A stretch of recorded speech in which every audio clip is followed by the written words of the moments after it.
Hello everyone, I welcome you all on commerce series. Guys, हम आज जो topic करने जा रहे हैं that's name is financial statement analysis and why this topic is important because if you are preparing for board exams and in accountancy if your practical portion is weak then this chapter will help you a lot. क्योंकि अगर आप इस chapter को prepare करके जाते हैं तो obviously board exam में इस टॉपिक से क्वेश्चन आपको मिल जाएगा। और अगर आप इसके questions because it's a theory portion आप इसे लर्न करते हैं और इसको लिखते हैं तो आपको अच्छे मार्क्स भी मिलेंगे। तो चलिए हम स्टार्ट करते हैं आज का टॉपिक। वीडियो को एंड तक ज़रूर देखिएगा और अगर वीडियो पसंद आए तो प्लीज़ चैनल को सब्सक्राइब भी कर दीजिएगा। तो चलिए स्टार्ट करते हैं हम। So first of all we should know what is the meaning of financial statement analysis. Financial means finance, monetary terms. कोई भी ऐसी आइटम जो कि मनी से रिलेट है उसे हम फाइनेंशियल कहते हैं।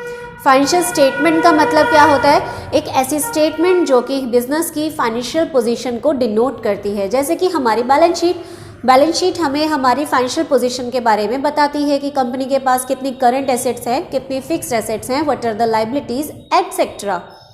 तो फाइनेंशियल स्टेटमेंट एनालिसिस का मतलब क्या हुआ? एनालाइज का मतलब आप एनालाइज कर रहे हैं, यानी कि आप डिटेल्ड चेकिंग कर रहे हैं फाइनेंशियल स्टेटमेंट की, ये चेक करने के लिए कि फर्म को कितना प्रॉफिट हो रहा है और अगर जो प्रॉफिट हुआ है उसके क्या रीजंस है, या अगर फर्म को प्रॉफिट नहीं हुआ तो उसके क्या रीजंस हो सकते हैं। ठीक है, ये आपको फ्यूचर में डिसीजन मेकिंग में हेल्प करता है और आपकी एक्चुअल पोजीशन को बताता है कि अगर फर्म के पास इतनी एसेट्स है तो क्यों है, ऐसा क्या किया फर्म ने कि उसके पास इतने एसेट्स एंड लायबिलिटीज आई हैं। तो फाइनेंशियल स्टेटमेंट एनालिसिस बेसिकली क्या होता है कि फाइनेंशियल स्टेटमेंट को एनालाइज करता है डिटेल्ड में और उन टफ फिगर्स को कन्वर्ट करता है इजी लैंग्वेज में। कैसे? सपोज एक बैलेंस शीट हम शो करते हैं एक ऐसे पर्सन को जिसको कॉमर्स की बिल्कुल भी नॉलेज नहीं है, वो नहीं जानता कि बैलेंस शीट किसे कहा जाता है, तो ऑब्वियसली उसे बैलेंस शीट समझ नहीं आएगी, राइट। जैसे कि एक साइंस स्टूडेंट को या एक आर्ट स्टूडेंट को अगर बैलेंस शीट दिखाई जाए वो उसे नहीं समझ पाएगा।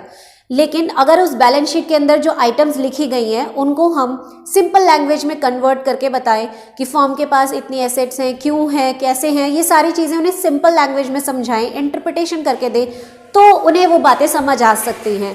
तो जब आप फाइनेंशियल स्टेटमेंट को ईजी लैंग्वेज में कन्वर्ट करते हो that is financial statement analysis. तो हमारा फर्स्ट टॉपिक तो क्लियर हो गया मीनिंग का। Now what are the types और methods of financial statement analysis. कितने ऐसे तरीके हैं जिनसे कि आप इनको एनालाइज कर सकते हो। So first is internal, first जो है हमारा that is internal analysis. Internal analysis का मतलब क्या होता है कि जब बिजनेस के अंदर काम करने वाले लोग बिजनेस की फाइनेंशियल पोजीशन को एनालाइज करते हैं उसे हम इंटरनल एनालिसिस कहते हैं। लाइक बिजनेस का ओनर, एम्प्लॉयज़, मैनेजमेंट, अगर ये लोग बिजनेस की स्टेटमेंट को एनालाइज करते हैं तो वो इंटरनल एनालिसिस होता है। Second, external analysis.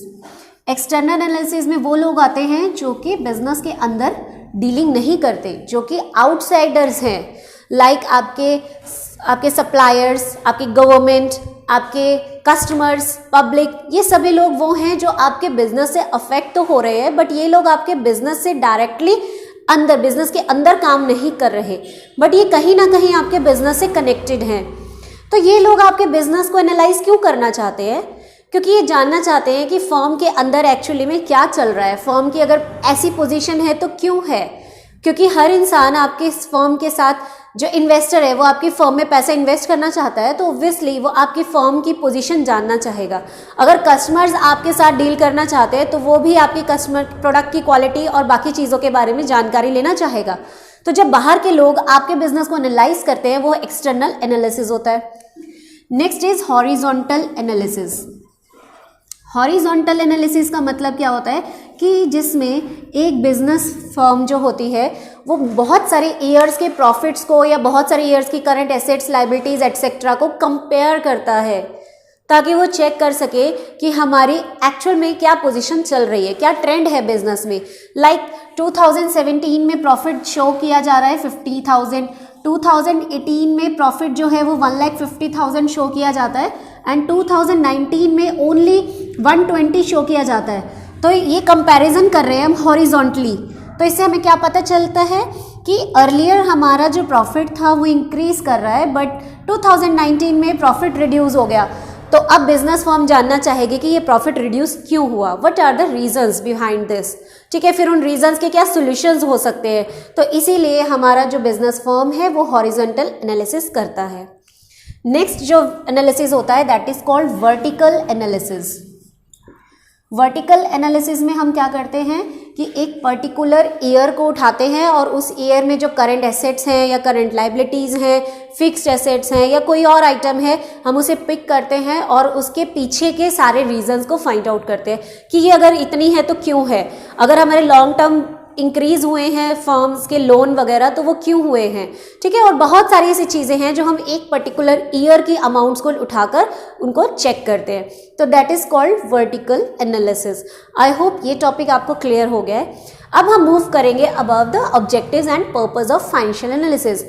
एक बिजनेस फर्म क्यों फाइनेंशियल स्टेटमेंट को एनालाइज करती है, क्या रीज़न है इतना तामझाम करने के पीछे, ठीक है। तो फर्स्ट रीज़न क्या है, to measure the earning capacity. हर बिजनेसमैन जानना चाहता है कि मेरी अर्निंग कैपेसिटी क्या है।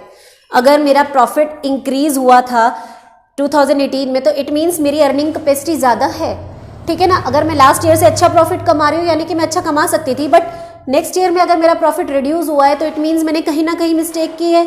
तो उस मिस्टेक के रीजंस को फाइंड आउट करने में हमें ये हेल्प करता है। Next is to measure the solvency.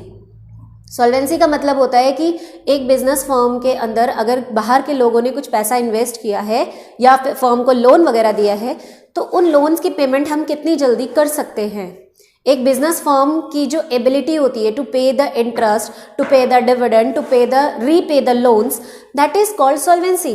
तो हर बिजनेसमैन जानना चाहता है कि मैं कितना सॉल्वेंट हूँ, मैं कितनी जल्दी लोगों की पेमेंट्स कर सकता हूँ, ठीक है। और बाहर वाला पर्सन भी जानना चाहेगा कि आप कितनी जल्दी उनके लोन की पेमेंट्स कर सकते हो, क्योंकि अगर आपकी सॉल्वेंसी अच्छी है तभी वो आपको पैसा देगा, अदरवाइज वो आपकी कंपनी में मनी लगाएगा ही नहीं, right. Next is to measure financial strength. हर बिजनेसमैन जानना चाहता है या आउटसाइड पार्टी जानना चाहती हैं कि फर्म की फाइनेंशियल पोजीशन कैसी है, उसके पास कितने एसेट्स हैं, कितनी उसके ऊपर लाइबिलिटीज हैं। तो जब हम इस चीज को चेक करते हैं that is called financial strength. Next is to make the comparative study with other firms. अब देखिए इस वाले एग्जाम्पल में हम क्या कर रहे थे, अपनी ही फर्म का कंपैरिजन कर रहे थे, मतलब अपनी ही फर्म में एवरी ईयर क्या क्या प्रॉफिट्स है उसको कंपेयर कर रहे हैं। बट हम फाइनेंशियल स्टेटमेंट एनालिसिस में अपनी कंपनी के प्रॉफिट्स को बाहर की कंपनीज के साथ भी कंपेयर कर सकते हैं। लाइक अगर मैं इनके ऊपर चेंज कर देती हूँ कि फर्म ए का प्रॉफिट इतना है, फर्म बी का प्रॉफिट ये है, फर्म सी का प्रॉफिट ये है, तो आप इजीली कंपेयर स्टडी कर सकते हो ना कि यस बी फर्म जो है वो सबसे एफिशिएंट है और ए फर्म जो है वो अच्छा काम नहीं कर रही है क्योंकि इसका प्रॉफिट सबसे कम है। तो फाइनेंशियल स्टेटमेंट एनालिसिस जो है वो कंपैरिजन करने में हेल्प करती है। Next is to identify trend of the business. Business का क्या ट्रेंड चल रहा है इसको भी चेक किया जा सकता है अगर हम फाइनेंशियल स्टेटमेंट एनालिसिस करते हैं। लाइक अगर हम देख रहे हैं कि फर्म के पास पिछले साल मतलब लास्ट ईयर 5 लाख की एसेट थी, इस साल फर्म के पास 6 लाख की एसेट है, तो हम अंदाज़ा लगा सकते हैं कि नेक्स्ट ईयर में हो सकता है फर्म के जो एसेट्स है वो और ज़्यादा इंक्रीज़ करें, क्योंकि हमें इंक्रीजिंग ट्रेंड नज़र आ रहा है कि पहले 5 थे अब 6 हैं, हो सकता है अगली बार 6 लाख से ज़्यादा हो, ठीक है। और इसी तरह अगर फर्म का लॉस चल रहा है, सपोज पिछले 3 ईयर्स से फर्म लगातार लॉस में जा रही है, तो हम फिर से अंदाज़ा लगा सकते हैं कि येस नेक्स्ट ईयर भी फर्म लॉस में ही जाएगी क्योंकि ऐसा ही ट्रेंड चल रहा है, ठीक है। तो ये हमें ट्रेंड चेक करने में भी हेल्प करती है। And last but not the least to जज the efficiency of management.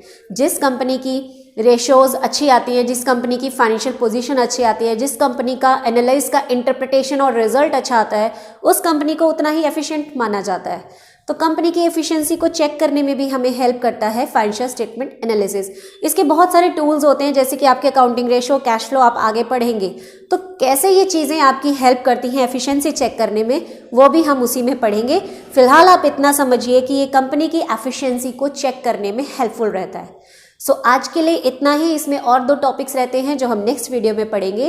Video अगर पसंद आई है तो प्लीज़ उसे लाइक ज़रूर कीजिएगा, शेयर कीजिएगा, कमेंट कीजिएगा एंड चैनल को सब्सक्राइब करना मत भूलिएगा। Thank you.